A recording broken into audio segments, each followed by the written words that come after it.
Hello! Aujourd'hui on se retrouve pour faire enfin le point lecture de janvier.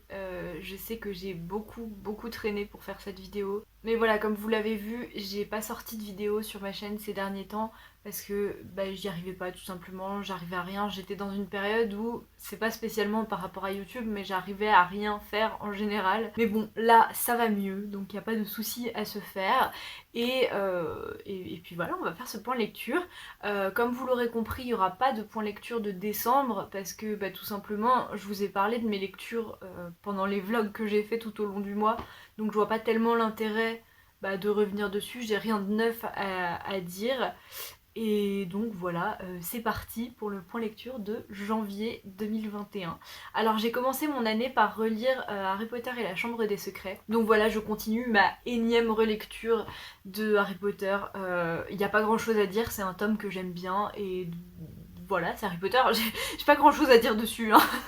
Donc voilà, c'était juste cool de retrouver quelque chose de familier et que j'aime bien. J'aime beaucoup faire des relectures donc voilà. Ensuite, j'ai continué en lisant un manga, donc j'ai lu Paradise Kiss de Ayazawa et j'ai adoré. Je suis trop contente d'avoir acheté l'intégrale et de pas avoir juste acheté les tomes les uns après les autres parce que vraiment je l'ai dévoré d'un coup, c'était au top.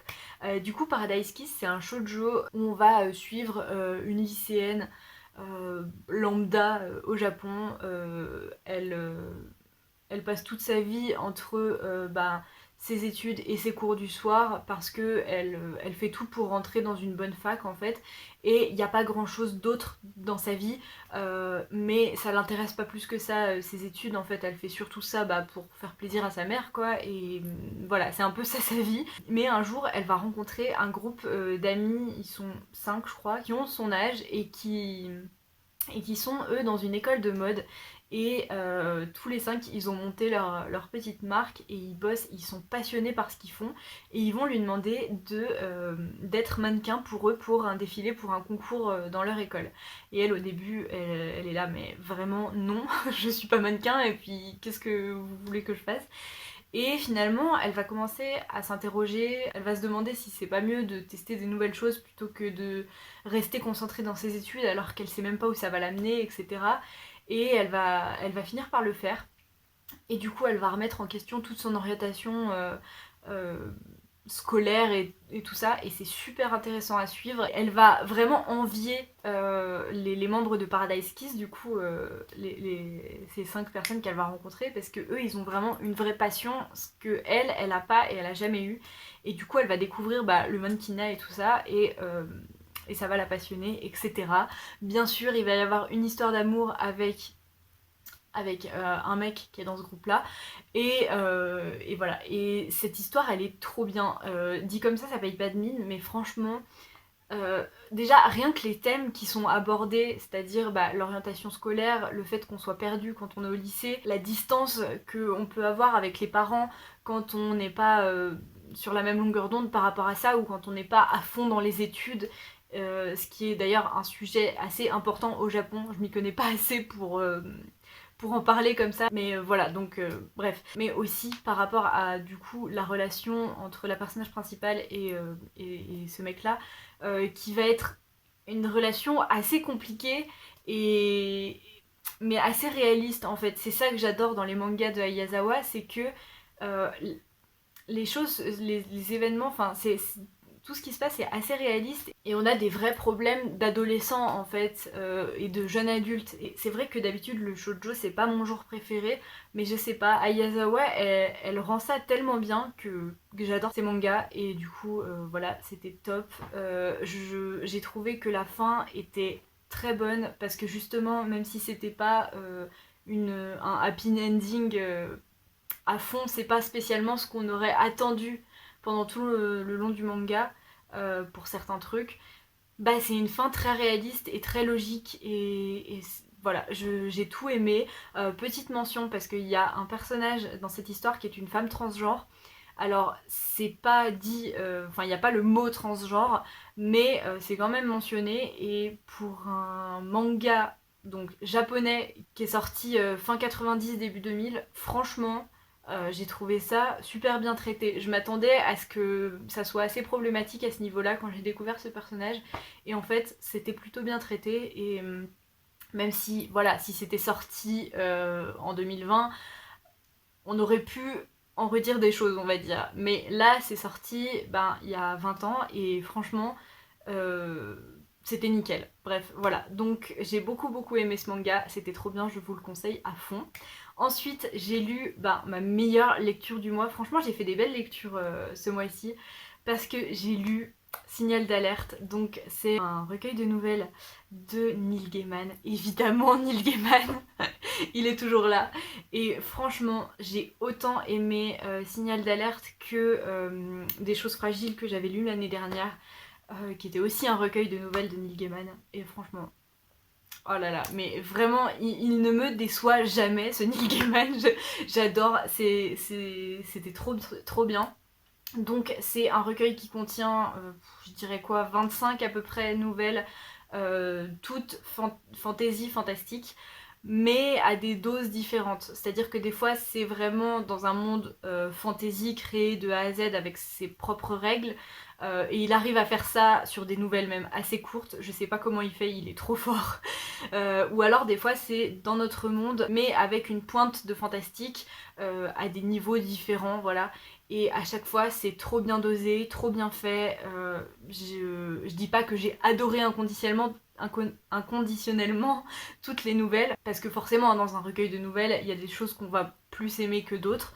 Mais franchement, de souvenirs comme ça, je crois qu'il y a rien qui m'a vraiment déplu ou qui m'a vraiment déçu ou quoi. Euh, Encore une fois, j'ai retrouvé, comme dans Des choses fragiles, cette ambiance qui enveloppe tout le recueil, bien que les nouvelles n'aient rien à voir les unes avec les autres. Il n'y en a pas deux qui sont dans le même univers, il n'y en a pas deux qui parlent du même personnage ou quoi que ce soit, mais il y a cette ambiance de fantastique qui est vraiment propre à l'univers de Neil Gaiman et que j'adore. C'est vraiment difficile à décrire parce que c'est vraiment des sensations, mais c'était trop bien et j'ai adoré, voilà. En plus, j'ai eu plusieurs belles surprises dans ce recueil parce que déjà, il y avait une nouvelle sur Doctor Who. Moi j'adore cette série, ça fait longtemps que j'ai pas regardé Doctor Who et quand je suis tombée dessus, au début j'étais là, non c'est pas possible, c'est pas vraiment ça parce qu'on le sait pas dès le début. Et plus j'avançais dans la nouvelle et plus j'étais là, ah oui effectivement, c'est bien Doctor Who. Et c'était trop bien. Après c'était pas avec mon docteur préféré, c'était avec le 11e docteur. Mais bon, ça va, j'ai rien contre lui non plus. mais voilà, la nouvelle était trop bien et ça m'a fait trop plaisir de. C'était comme si je découvrais un épisode de Doctor Who que j'avais jamais vu. Alors que c'est pas un épisode qui est sorti, c'est juste une nouvelle. Mais voilà, j'étais à fond dedans, c'était trop bien. Et en plus, cette nouvelle, enfin, l'idée qu'il a eue dans cette nouvelle, elle est juste au top. Bref, voilà. Si vous êtes fan de Doctor Who, du coup, je vous conseille au moins de la lire. En plus, j'ai découvert que dans ce recueil, il y avait La Belle et le Fuseau. Donc, c'est une nouvelle que moi j'ai déjà toute seule dans une version illustrée. Et alors c'est pas exactement le même texte, il me semble, hein, après je connais pas tout par cœur, mais il me semble qu'il y a des choses qui changent dans les deux textes, mais des détails quoi. Alors est-ce que c'est deux traductions différentes ou est-ce que simplement il l'a retravaillée avant de la publier en illustré, je sais pas. Mais du coup, moi j'avais beaucoup aimé cette histoire, donc je suis ravie de l'avoir dans ce recueil parce que ma version illustrée, je suis pas super fan des illustrations. Ça me parle pas du tout et du coup ça me donne pas spécialement envie de l'ouvrir, donc je me dis que peut-être je vais pouvoir revendre ma version illustrée et comme ça j'aurai toujours le même texte. Je sais pas encore ce que je vais faire, mais c'est plutôt une bonne chose du coup. Mais du coup voilà, au moins j'ai le choix. Et comme dans Des choses fragiles, le recueil se termine sur une nouvelle tirée de l'univers de American Gods. Et c'était trop bien. Sérieux, j'ai encore plus aimé cette nouvelle-là que celle Des choses fragiles. Et ça m'a encore plus donné envie de lire American Gods.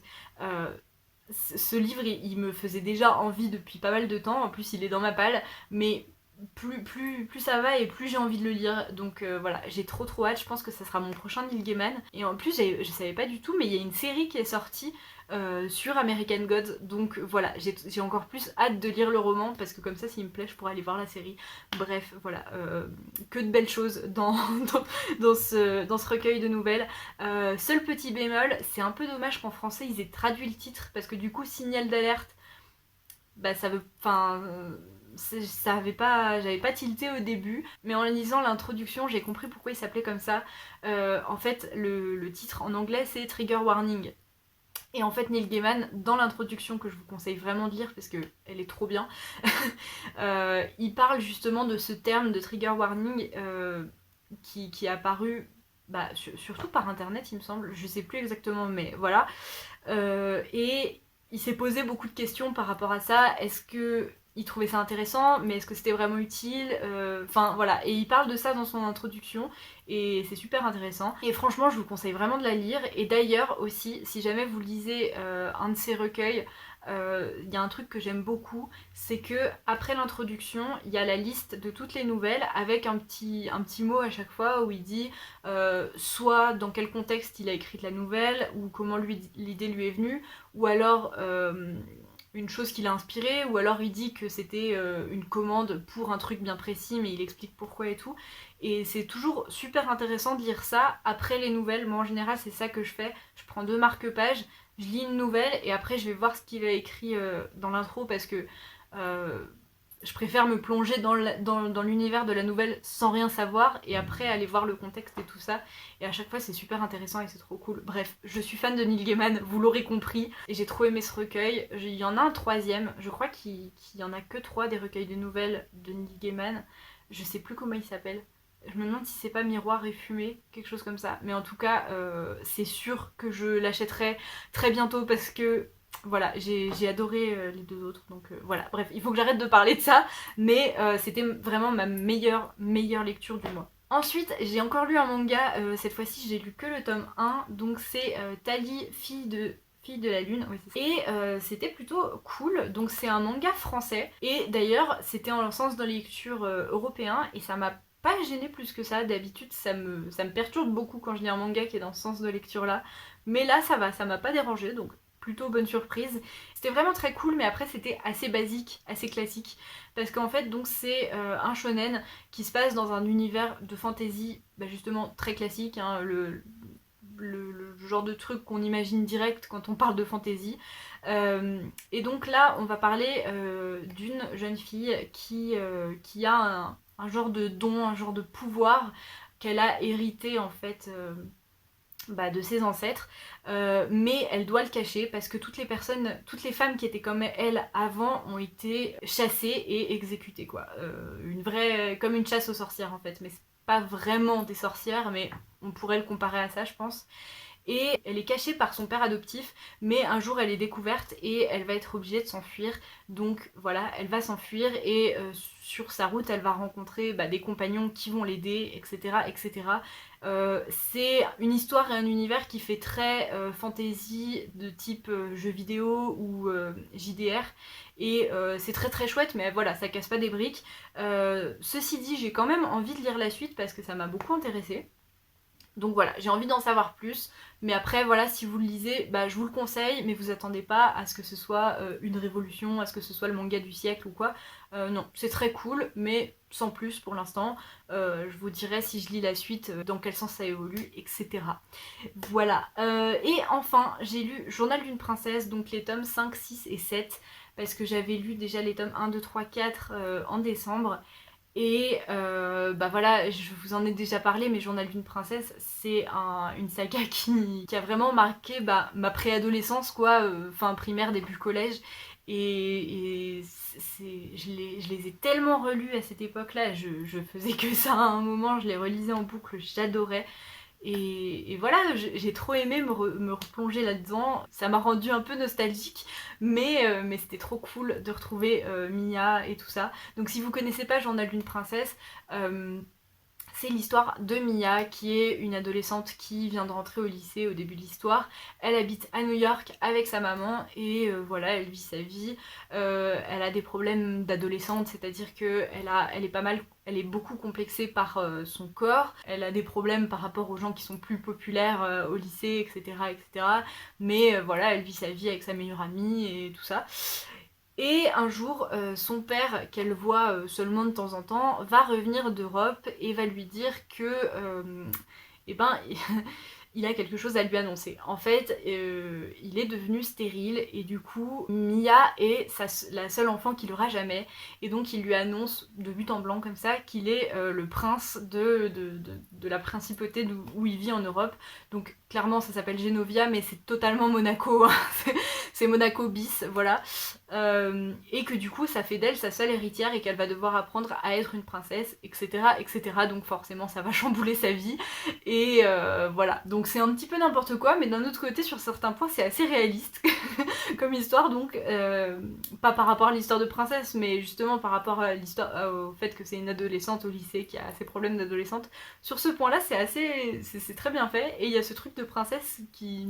Voilà, c'est super cool, c'est assez drôle, d'autant plus que Mia, elle a rien d'une princesse, elle veut pas être une princesse d'ailleurs, elle ce qu'elle veut faire c'est finir ses études et aller travailler pour Greenpeace, voilà, et vraiment elle comprend pas ce qui lui arrive et d'autant plus qu'elle a d'autres problèmes qui vont lui tomber dessus, et voilà, c'est vraiment très très chouette à suivre, moi c'est une histoire que j'adore, en plus j'avais jamais lu les tomes 4 et 7, donc je les ai découverts et franchement le tome 4 j'avais un peu peur en fait quand je l'ai lu parce que je me suis dit si ça se trouve les premiers tomes je les ai beaucoup aimés parce que c'était par nostalgie et tout ça, mais un tome que j'ai jamais lu, est-ce que je vais l'aimer? Et ben en fait si, j'ai beaucoup aimé, c'était très chouette, c'est pour ça que j'ai continué, mais après dans les derniers tomes, dans les tomes disons 6 et 7, je dirais que ça commence à s'essouffler, je sais pas, je sais pas, il y a plusieurs choses. Déjà, j'ai l'impression que le personnage de Mia, il change pas mal. Après, c'est normal d'évoluer, mais là, elle change vraiment dans ses trucs les plus profonds. Enfin, c'est-à-dire que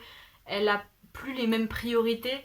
Et je sais pas, elle s'est toujours beaucoup plaint parce qu'en plus c'est sous forme de journal intime, donc forcément elle met vraiment ce qu'elle pense et dès qu'elle a un truc qui va pas, elle le marque, elle se plaint, donc elle est un petit peu insup, mais au début c'est attachant, mais là je sais pas, je la trouve de plus en plus insupportable et moins attachante.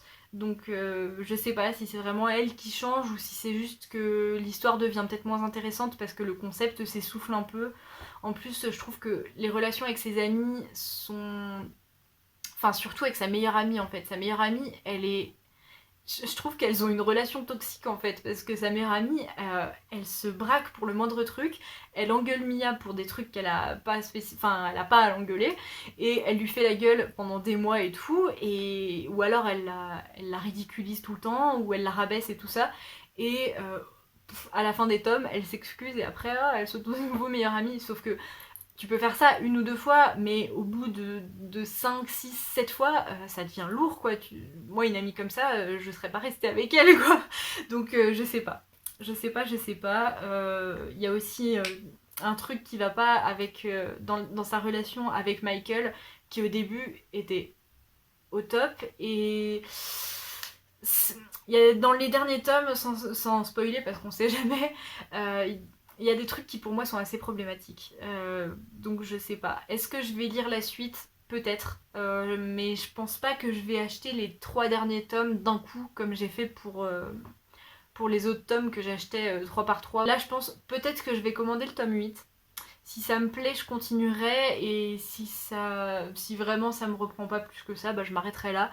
Mais en tout cas, voilà, c'était chouette de me replonger dans cette époque. Après, c'est normal qu'il y ait des choses qui soient un peu problématiques parce que c'est une saga qui est sortie début des années 2000.